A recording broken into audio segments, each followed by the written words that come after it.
everybody. I'm Candid Frank Stanisci of Candid Frank Live's Leaf Talk. Welcome to the Spanglish World Network on Zingo TV channel 250. Please remember to download the Zingo TV app at the respective app stores for iOS and Android devices. While you download, make sure you rate, leave a comment. Both apps are absolutely free. Zingo TV is available on Google Chromecast, Amazon Fire TV sticks, Roku sticks, and also on smart TVs 2016 forward. Now on Leaf Talk, joining me is Aaron William Freeland, and we're going to change the name to Leaf Bragging. And he's had that same freaking smile on his face for about 3 weeks. I lost you on the screen. Let's see if I can find you again. Where'd it go? Oh, geez, you're. I can't see you now. I think I have to turn on the. I can't get you back. You're over in. Oh, I know what to do. Um, this is funny. Anyway, so the Leafs. Well, I'll start by saying this and then get you to run, and I'll try and fix my screen after I get you on a roll. Sure. The Leafs. Everything's upside down right now. I'll start by saying this: Colorado got eliminated, last year's Stanley Cup champ. The Boston Bruins, the greatest regular season team in history, gets taken out by a team they played against which had less points than any differential, more of a differential ever in the National Hockey League. They beat the Bruins. And the Leafs didn't drop a 3-1 situation and lose a series. And they won 3 games in overtime. If they had done that in each of the past few years where they've been eliminated, Aaron, we wouldn't be talking about their first adventure into the second round in 19 years. Yeah, this is one of those cases where finally there's a bit of a breakthrough for the Leafs. And oh my goodness, can I tell you the number of horns that I heard and people just celebrating? It was absolutely fantastic. TTC was tweeting out that traffic routes had been disrupted. Dundas Square was an absolute mess, which is what you'd expect. The scramble crosswalk right by the Eaton Center there was just, Scrambled. Oh yeah, and it's just great to see sidewalk. everybody out there having a good time of it, not being jerks about it. And how about above King Street? You know that view? Remember we used to go to the Argo games and then or sort of lacrosse games, and then we go at post game. That Yep. view down that road, fireworks on King Street. I suppose it reached other streets, but it looked to me almost central to King Street. Yeah, some industrious folks decided to go and bring out the Roman candles and what have you. So there's a little bit of a spark show going on there, but no real damage done. Nobody really hurt. So we'll pick it up with game 1 on Tuesday. Little too early to turn cars over, right? Well, we'll see. We'll see how the first couple of games go. Up on street signs. You did mention that this that Florida could potentially be a bit of a thorn in somebody's side, and it does look like that could potentially be the case. I mean, nobody. Let's be honest. Well, we talked about it. Somebody asked on Facebook, and it scratched an opinion of mine that I brought to the show. It was about 2 months ago.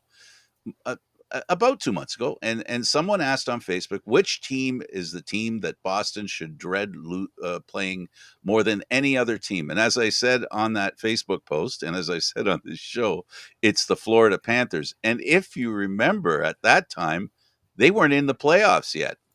Nope, they were well down the line when it came to actually being in playoff contention. As a matter of fact, they squeaked in as the second wild card in their division. So it just gives you an idea of how long of a climb they had in order to just get back there. Absolutely. And, they played really well to get to that point. And, Aaron, we've seen for years, we've seen teams that off to a very slow start, in the season. And then Christmas comes and they're out of the picture, but then they put together a really nice streak and then they give themselves hope. And that hope grows into reality. And then it's just a question of execution. And, they don't stumble into the playoffs. They roll into the playoffs. And that sets kind of a bit of to use the kids' words today, it sets up a kind of a trend into the playoffs. They were trending to play well and the Bruins towards the end of the season, they were starting to not play so well, and they were lucky. Well, I shouldn't say lucky. They were human. They lost games, that they should have won. They gave leads away. They weren't as studious in their game as they were earlier in the season. It's almost as if, and it wouldn't be the first time, the goal that they achieved that I don't think they even chased from the beginning of the season, the surprise goal where they became the best team, points wise, wins wise, I should say, in National Hockey League history.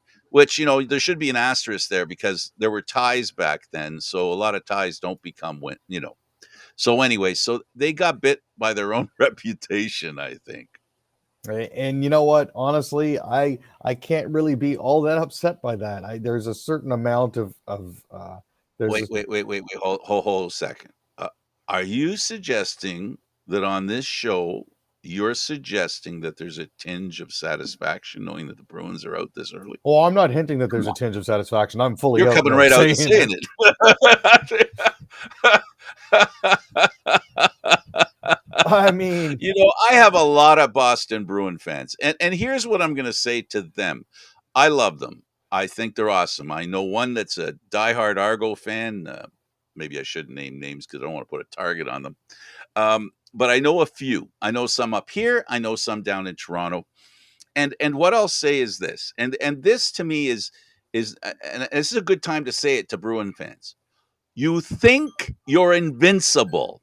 You think you're always better than the Maple Leafs. So in Toronto's an easy target to you. Guess what, Bruin fans? not so much anymore. Fill in the blanks. So, you were betting on the sure thing. I know it sucks to be a Leaf fan when they can't win a first round series. But when you're pushing for a team that you chose, not one you were born to, one you chose, and they let you down, you picked a loser, you dummies. I've said this before and I'll say it again. At this point here, the Maple Leafs playoff drought is now old enough to drink with some of their fans. It's been that long. Hey, listen, Leaf fans, last time the Leafs won the Stanley Cup, a lot of those people are ready to retire that were born in 67. So, in all, I'm just kidding, but I think Bruin fans should have a little bit of a thicker skin. They just don't have as much practice. But you know what? You got to learn to take it on the chin. I mean, there were Bruin fans in the fetal position when it was 2-0, and then a goal got scored and the baby was born, and then it grew up and was 16 and got punched square in the face at the end of the game. It was just terrible. The way they had to grow up so fast. In a way, I would like to say I feel sorry for Bruin fans, but I can't. I can't feel sorry for Bruin fans. There's no way. Next to Montreal, they're the second team that I don't feel any sympathy towards because those two groups love railing on Toronto hockey fans. And I'm a Toronto fan. I love the city, and I'm glad to see the city's having some fun right now. Tampa was difficult. And I think they were a great lesson for the Leafs. And if they learn that lesson and they stick to that intensity that they learned to play against Tampa, I think they can take Florida. Not easily, but nothing's saying they can't do them in 4-2. In 6. The thing that you need to remember is that the Leafs were 3-0-1 against against Florida over the course of the season, but two of those victories were in overtime. And their one loss was an overtime loss. So, before we go ahead and get too smug about this whole thing, we've got to remember, this is not a gimme. This is not a gimme as it once Florida used beat to Boston twice. They played 3 games. They beat them both times they played in Boston. Mm-hmm. But you look at all of that, and you've got to realize they've been Boston's been kind of spoiled lately. Absolutely, they have. They've had a fantastic run, a lot of conference championships and deep playoff runs. Cup in 2010, 2011. But it's hard, Aaron, when you expect it to happen. Oh yeah. Well, you expect it to happen, and you get secure in the knowledge that your team is a team that you can rail other teams because of. And let's face it. Come on, a lot of reason why people in cities that have teams that they prefer outside the city. 9 times out of 10, it's because the team that they're picking is better than the one that's in their city. So, there's a bit of that, the I'm better than you are thing. And that's why this is a bit of a reality check. And it can be very demoralizing. You won't hear things from Bruin fans for probably this whole playoff. You won't hear from them. They will hibernate, disappear because it's we see it all the time. I deal with Bruin fans when I talk to them in a bar and we're watching a game, and I hear about how horrible the Leafs are, and their big smile on their face when they're watching their Bruins win. It's hard. It's hard to be in such a catbird position and then be in the trough with the rest of us. Well, I mean, the good thing is that ouster by Florida over Boston means that the Maple Leafs are now locked in with a 28th overall pick in the first round now. So Right. thanks to that has been secured, and I know that Kyle Dubas is absolutely salivating to trade that first round draft pick along with Matt Murray to get rid of some of that cap and to potentially pick up another player to go with our 2 second round draft picks already. So, we'll see how I it think goes. they should make a deal with Murray. If the Leafs could win the Stanley Cup, then Murray could retire. That'd be nice. I mean, I don't want to put the cart before the horse or count the chickens before they're hatched, but I Or the definitely. retirement before the season's over. Hey, now that we've made it through the first round, from here, literally, the sky is the limit. I don't think anybody would have been disappointed had we ended up playing Boston. Um, I No, don't think people no, are it upset that we're doesn't going to be playing it Florida as doesn't it well. anybody who's an honest hockey fan, just a hockey fan. Listen, as much as that we're joking about the Bruins losing and grabbing a little bit of apparent satisfaction in their loss, um, there was as a Toronto sports fan, watching Boston play Toronto as a hockey fan, that what they did to me, if it would be better to play Boston, not because of the odds, you know what I mean? But imagine you beat up the Tampa Bay Lightning, a team you beat the Tampa Bay Lightnings, twice Stanley Cup champs, 3 times in a row to the Stanley Cup Finals, and then you're up against the best team in regular season history. You know what a way to if that doesn't push them over the top emotionally. As far as confidence is concerned.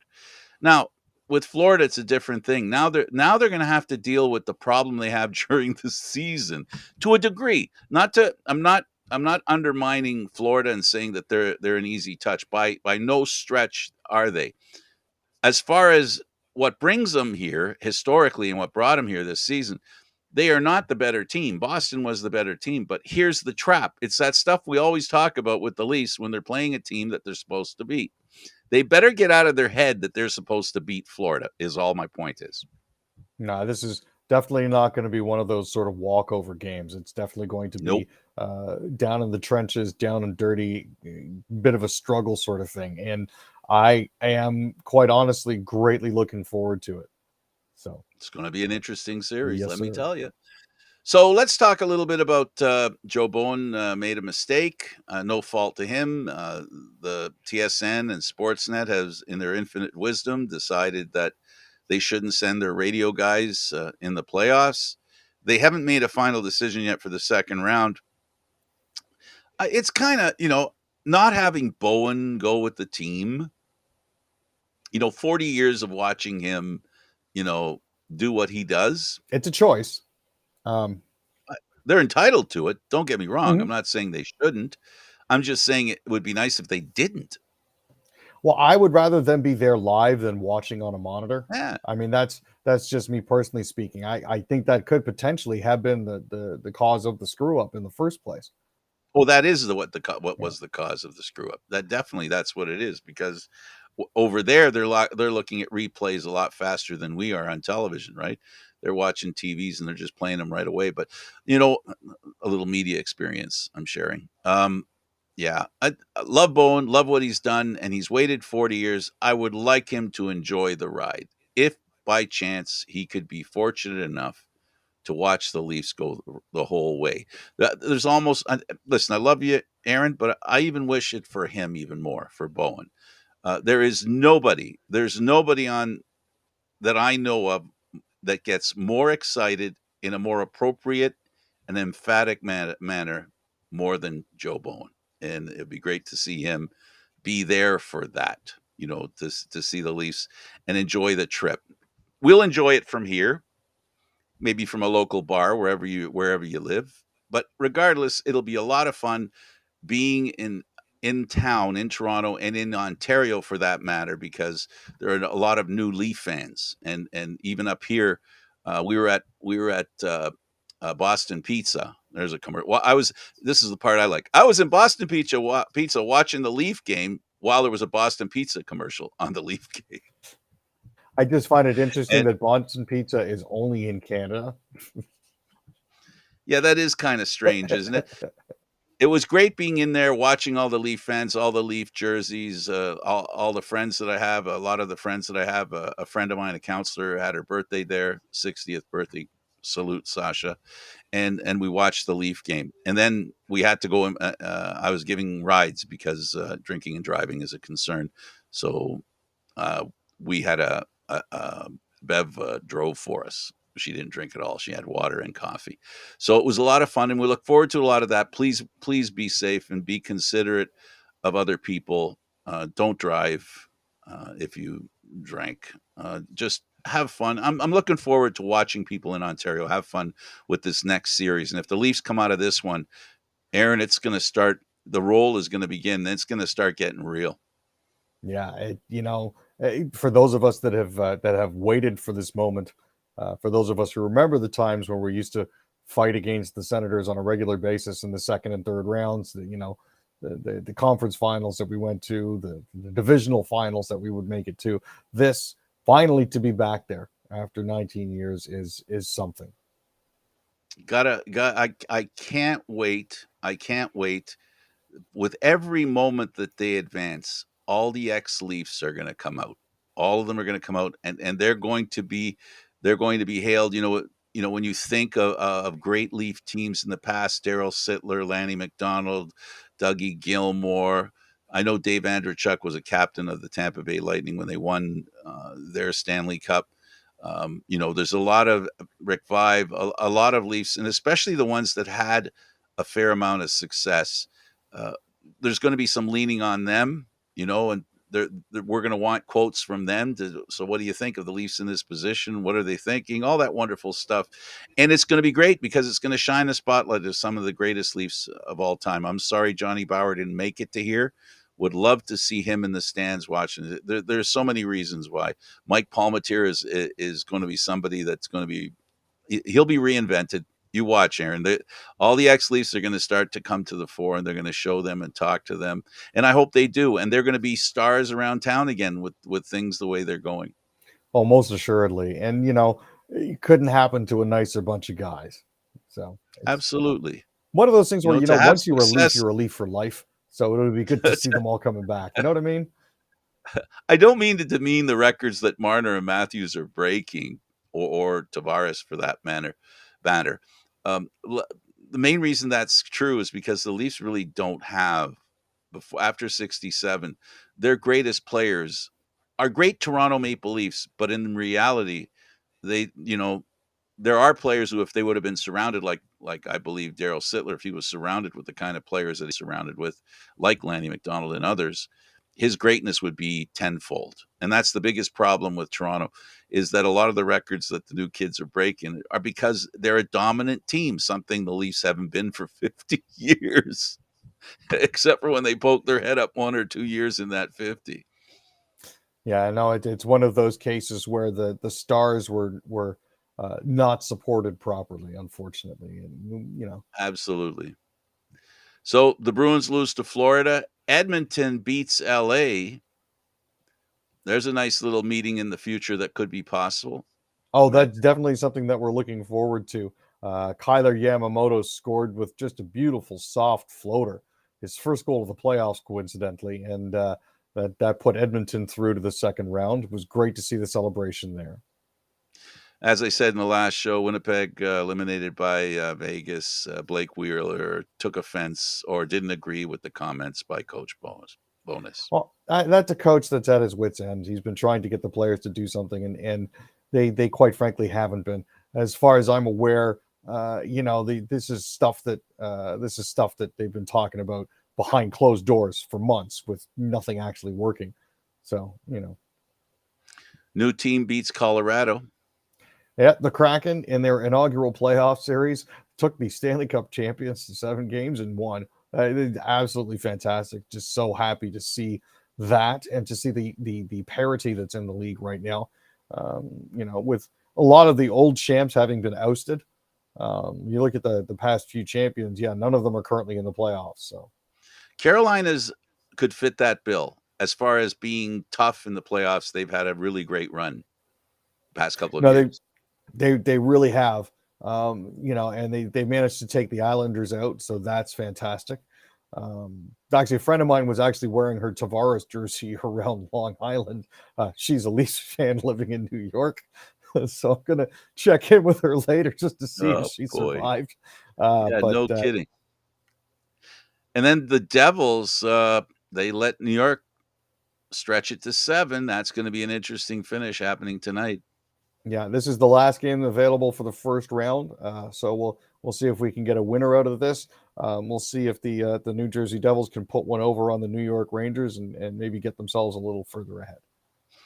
And to close it out real quick, in my opinion, the Leafs have to play as if they're playing a team even better than Tampa. They're going to have to be as physical as they were they out-hit Tampa in the last game. They've got to continue to do that. And they've got to play smart as they played, and that 7-Eleven looked pretty good. No, definitely the drink of choice for me. The 7-Eleven there worked really, really well. What else do the Leafs have to do to win? Well, they have to score more goals, as Joe Bowen says, than the other team. Oh, okay. Jeez, that was an easy answer. Thanks, Aaron. That was wonderful. Good job, buddy. Well, next time we see you folks, it'll be after the game on Tuesday. On Wednesday, we'll be talking about that game. Hope you join us. Aaron William Freeland, thank you for doing this. Thanks. Glad to be here, Frank. For Aaron, I'm Candid Frank Stanisci. Thank you for watching Candid Frank Live Leaf Talk, seen live Mondays, Wednesdays, and Fridays while the Leafs are in the playoffs. This show can also be heard on the Spanglish World Radio Network. For Leaf Talk, other news, entertainment, and sports programming we offer, please check out SpanglishWorld.ca. Spanglish World. Watch it, hear it, read it, download it, and live it. Thanks for watching, everybody. Don't forget to check out and subscribe to Candid Frank Stanisci on YouTube. Until next time, as Aaron would say, go Leafs go.